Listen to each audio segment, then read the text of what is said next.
Boy KAVALIER was a boy genius who founded the Prodigy Corporation when he was 6 years old. Outwardly, KAVALIER is everything the aged Peter Weyland was not. Young, erratic, and seemingly more of a chaotic disruptor than a monarch. First, in a now non-canonical timeline, there was Charles Bishop Weyland. In AVP 2004, he was the founder of Weyland Industries and met his end in Antarctica. While an important figure in that storyline, he exists outside the continuity established by Ridley Scott's main films. The second figure appears much later in the timeline. In 2179, at the climax of Alien 3, a man named Michael Bishop Weyland confronts Ellen Ripley. He is not the company's founder, but a high-ranking successor, possibly the human template for the Bishop line of androids. He represents the faceless, bureaucratic continuation of the company, long after its visionary creator is gone. Having suffered severe head trauma on Fury 161, he received extensive corrective surgery and cybernetic implants to repair the damage to his skull. However, he became dependent on highly addictive painkillers because of severe migraine and redouts that doctors were unable to control. Since then, he still operated on the frontier. His ship was seen making several transit runs to Anchor Point Station, looking for any xenomorphic materials to weaponize. Bishop eventually passed away in 2194, following complications from surgery. The true canonical founder, and the man whose shadow looms over alien Earth, is Sir Peter Weyland. Born in Mumbai in 1990, he was a genius who earned a knighthood and won Nobel Prizes for curing cancer and ending global warming. His crowning achievement was the David series of androids, a creation so advanced, it sparked a lengthy patent lawsuit with his Japanese rival, the Yutani Corporation. But for all his success, Weyland was haunted by one inescapable failure: his own mortality. This obsession led him on a trillion-dollar expedition to the moon LV-223 in 2093, seeking the engineers to grant him eternal life. Instead, he was violently killed, his final words a gasp of nihilistic discovery. There's nothing. Peter Weyland died, but his corporation did not.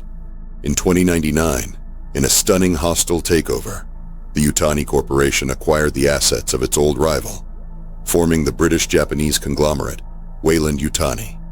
By the 2120s, the setting of Alien Earth, Weyland Yutani is one of 5 governing corporations with de facto control over Earth and its colonies. It is in this new world order that another of the 5 titans emerges, Prodigy Corporation, led by the barefoot trillionaire Boy KAVALIER.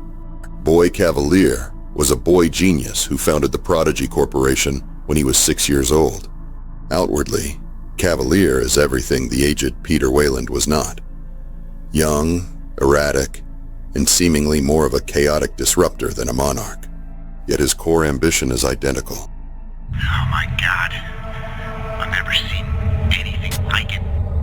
Doctor, what is it, Doctor? I'm fine. Get the t-shirt. Where Weyland sought immortality from the gods, KAVALIER builds it in his labs. His hybrid program, transferring human consciousness into synthetic bodies, is simply a new path to the same destination Weyland died trying to reach. The official record lists Prodigy as a fierce rival to Weyland Yutani, one of the few entities capable of challenging its dominance. But who exactly is Boy KAVALIER, and what are his motives? The internet is full of speculation. Is he the son of Meredith Vickers? The timeline fits very well. Another interesting theory is that Boy KAVALIER is controlled opposition. Peter Weyland was a master of deception. His own journals reveal the Prometheus mission to LV-223 was partially a cover for his true interest in a mysterious signal coming from a nearby moon, LV-426. It is entirely within character for him to have established a contingency plan, a secret successor to carry on his work under a new name. Boy KAVALIER could be that successor, a clone, a genetic heir, or a chosen prodigy, leading a company designed to look like a rival. This would allow Weyland Yutani to innovate in morally and legally questionable fields like the hybrid program, while maintaining public distance, effectively dominating the market from two directions. Alternatively, the rivalry itself may be a complete sham. In a world governed by 5 corporate superpowers, the true conflict may not be between them, but between them and the rest of humanity. An alliance disguised as competition would be a ruthlessly effective strategy for total control. A final possibility is that KAVALIER is genuinely independent, but the ghost of Peter Weyland is simply inescapable. Weyland-Yutani's market saturation may be so total that no new player, not even a titan like Prodigy, can build an empire without using its foundational technology. In this scenario, KAVALIER is not a secret heir, but a competitor forever trapped in the shadow of the man who built the modern world, forced to use his rival's tools against him. Ultimately, Boy KAVALIER is not Peter Weyland. Weyland is dead, his quest for personal immortality a failure, but his true legacy was never going to be a longer life. It was the corporation that bore his name. KAVALIER, whether a willing heir or a struggling rival, is the inheritor of that legacy. He is the next chapter in the story of humanity's hubristic attempt to become gods, and he proves that while the man is gone, his ambition remains, eternally coded into the machines that build better worlds. So who do you think Boy KAVALIER really is? Please leave a comment below.